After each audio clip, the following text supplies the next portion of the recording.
How and why things go viral. Professor Jonah Berger, author of the book Contagious, gives us 6 principles he refers to as steps, which I'm going to explain to you in this video. These steps examine what makes things go viral and why things catch on. And it is important you know these tips and read the book if you want to learn how to make your idea, business, or product sell itself or go viral. And just for the record, Jonah Berger graduated from Stanford with a PhD and now teaches at Wharton School. And this guy is basically your guy when it comes to viral marketing.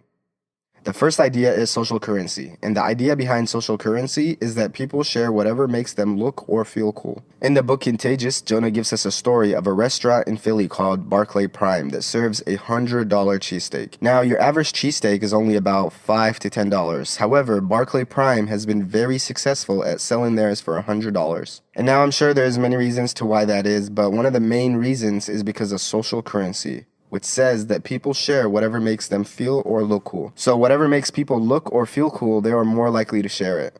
Suppose you're in Philly and you went out and you bought a $7 cheesesteak. That's probably not something you're going to want to post and share. However, if it was a $100 cheesesteak, you are more likely to share this experience with everyone to show people that you are really cool still eating expensive desserts. Especially with social media, people can't even enjoy a simple meal without having to share it on Snapchat, Facebook, Instagram, Tumblr, Twitter, MySpace, and so on. Professor Berger also gives us another example of a hot dog restaurant. And inside this hot dog restaurant is a secret bar. And to get into the secret bar, you need to go through the secret telephone booth. This bar had business like no other and is usually hard to get in because it gets packed within the first hours of opening. This restaurant never used any advertisement. All their advertisement was through word of mouth. The mere fact that it was a secret bar made people want to join and tell others because they felt cool being part of something secret and exclusive. The next idea is triggers, and the idea behind triggers is how are you reminded of the product? If you guys recall the song Friday by Rebecca Black, that song garnered millions and millions of views till this day. Now, a lot of people, if not everybody, absolutely hated that song. But why did it get more views than a lot of other videos? Well, if you look at the analytics of the views, the song would have a normal number of views throughout the week,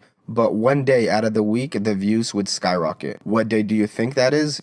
You guessed it, Friday. This video was able to garner a lot of millions of views because it had a really good trigger. Friday, which comes around once a week. Now imagine if the song was called Leap Year or something like that, and it still had the same horrible lyrics and the same horrible singer, but just a different trigger phrase like leap year. It wouldn't go as viral because leap year doesn't come around very few times, as opposed to Friday every week. Another example was a campaign strategy KitKat used when their sales were going down. In all their advertisements, KitKat adopted the trigger coffee, and their sales skyrocketed by 33%. They figured to attach their product with coffee because it is something people consume every day. Now, I myself, like most people, would totally prefer Kit Kat and hot chocolate because that tastes much better than Kit Kat and coffee. But that doesn't really matter because people consume coffee more than hot chocolate, therefore coffee is a much better trigger. So again, the idea with triggers is that people need to be reminded of your product or idea, and you can help them by providing a strong trigger like the examples I just mentioned. The next idea is emotions. And the idea with emotions is that when people feel strong emotions, they want to share. A perfect example is the Susan Boyle concert.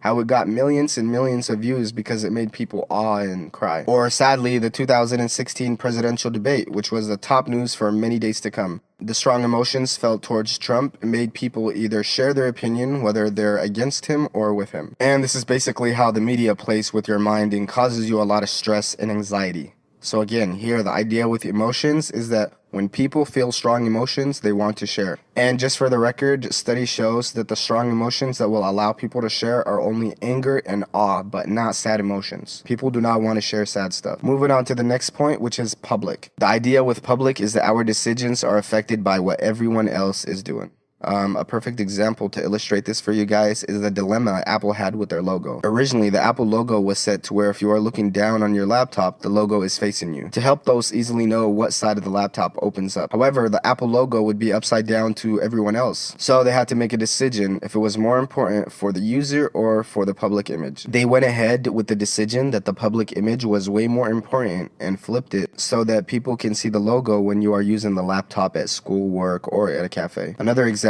is people's decision making when buying a car. People are more likely to buy a car their family or friend are buying simply because they want to fit in. So the question here with public point is, can people see when others are using our product? The next point Professor Berger gives us is practical value. I believe this is by far the most important step for anyone as well as for this channel because it asks the question, is your idea or product helpful?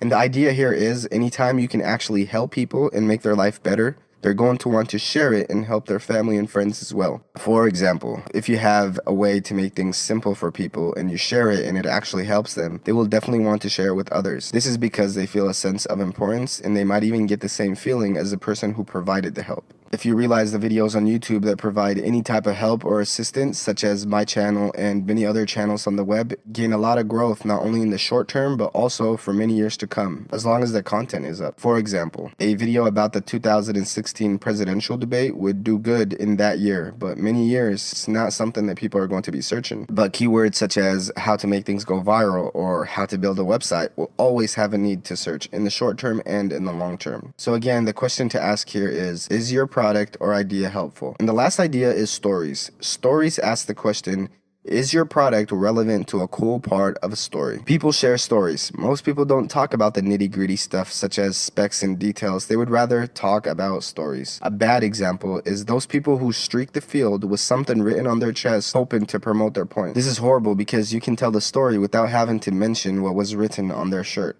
Now, a perfect example for you guys is the blender company called Blendtec. These guys dominated the blender industry for one of many reasons, which is their series called Will It Blend, where they would bring different things such as an iPhone or a tablet and put it into a blender and see if they can blend it into dust. This is apparently something pretty cool and people wanted to share it with others and tell the story, but they cannot tell the story without mentioning the company Blendtec. Blendtec realized their amazing product isn't going to sell itself. Unless they attach it with a really cool story people will talk about and share. Like the blender that shredded the iPhone into dust, as opposed to the blender that had super sharp blades and is the best blender ever. You see, the first one is a story, and not only is it a story, but again, you cannot mention the story without mentioning the blender. So the idea here is find out what makes your product part of a really cool story. So to recap, number 1 is social currency. People share whatever makes them look or feel cool. Do people look or feel cool when using your product? Number 2 is triggers. And the idea with triggers is that people need to be reminded of your idea or product, and you can help them by providing a strong trigger. Number 3 is emotions. And the idea with emotions is that when people feel strong emotions, they want to share. Number 4 is public. The idea with public is that our decisions are affected by what everyone else is doing. And number 5 is practical value. And the idea here is anytime you can actually help people and make their life easier or better, they're going to want to share it and help their family and friends as well. And the 6th and final idea is stories.